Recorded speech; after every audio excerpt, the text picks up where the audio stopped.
इसका मतलब है चचा ने इस बच्चे को जासिम की औलाद मानने से इनकार कर दिया है। चचा को मैं बहुत लालची इंसान और हासिद समझता था, लेकिन मुझे यह अंदाजा नहीं था कि वो इतने सफाक होंगे कि अपने ही खून को पहचानने से इनकार कर देंगे।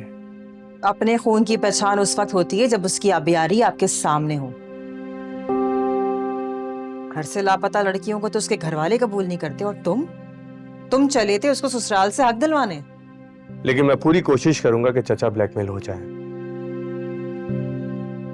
इनाया तो खैरियत से है ना? आपने फोन किया था हॉस्पिटल में? किया था। क्या होना है उसे? बिल्कुल ठीक है वो। मुझे तो लगता है कि घर वापस आने के लिए उसने ये सारा ढोंग रचाया था। अगर ऐसी बात है तो अच्छी बात है। इनाया अपने घर वापस आ जाएगी तो उसे यहां घायल करना ज्यादा आसान होगा, और आप देखेगा वो मान भी जाएगी।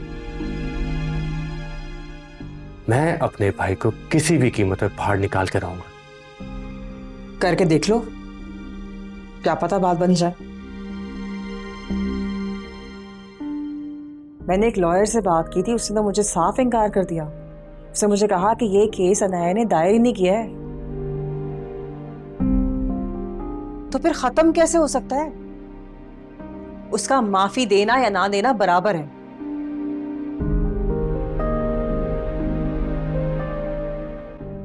माफीनामा सिर्फ चचा दे सकते हैं और बस।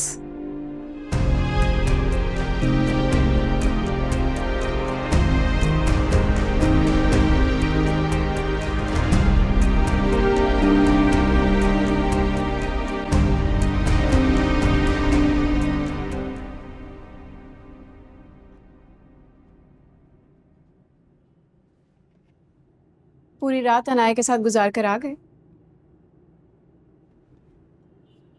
बताएं ना, आप खामोश क्यों हो गए?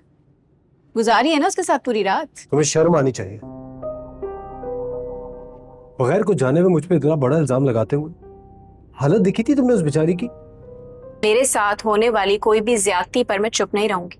कौन सी ज्यादती की है मैंने तुम्हारे साथ? प्लीज मुझे बताओ, मैं अजाला करूंगा उसका। मेरी अम्मी ने तुम्हें मेरे लिए पसंद किया, मैं तो तुम्हें जानता भी नहीं था। तो अनाया से मोहब्बत करता। अनाया के थ्रू उन्होंने मुझ पे प्रेशर डाला कि मैं तुमसे शादी करूं। मैंने उनके कहने पे तुमसे शादी कर ली। उसके बाद तुमसे मोहब्बत की, तुम्हें तवज्जो दी, तुम्हारी ख्वाहिशात को पूरा किया, सब कुछ तुम्हारे हिसाब से। इसके बावजूद भी तुम्हें मेरा एहसास नहीं है। और अगर मुझसे कोई कोताही होगी तो उसके लिए मैंने तुमसे माफी तक मांगी है। अनाया से मोहब्बत करके मुझसे मेरा हक छीनकर आपने बहुत बड़ी गलती की है। सिर्फ तुम्हारी ढिठाई की वजह से। अगर तुम्हारी जगह कोई और लड़की होती जिसको मेरा जरा सा भी एहसास होता, मुझसे मोहब्बत करती, तो वो मुझे इस नहज पे ना लाती जहां मुझे इस तरह का इतराफ करना पड़ता। लेकिन मुझे अपने हक के लिए जो कुछ करना होगा वो मैं करूंगी। तुम्हारा जो दिल चाहे तुम करो। जलन में अंधी हो गई हो। मैं कुछ भी तुम्हें समझाऊंगा तुम्हारी समझ में नहीं आएगा। और मिलाल, जब एक बार इतबार खत्म हो जाता है फिर रिश्ते चलाना बहुत मुश्किल हो जाता है।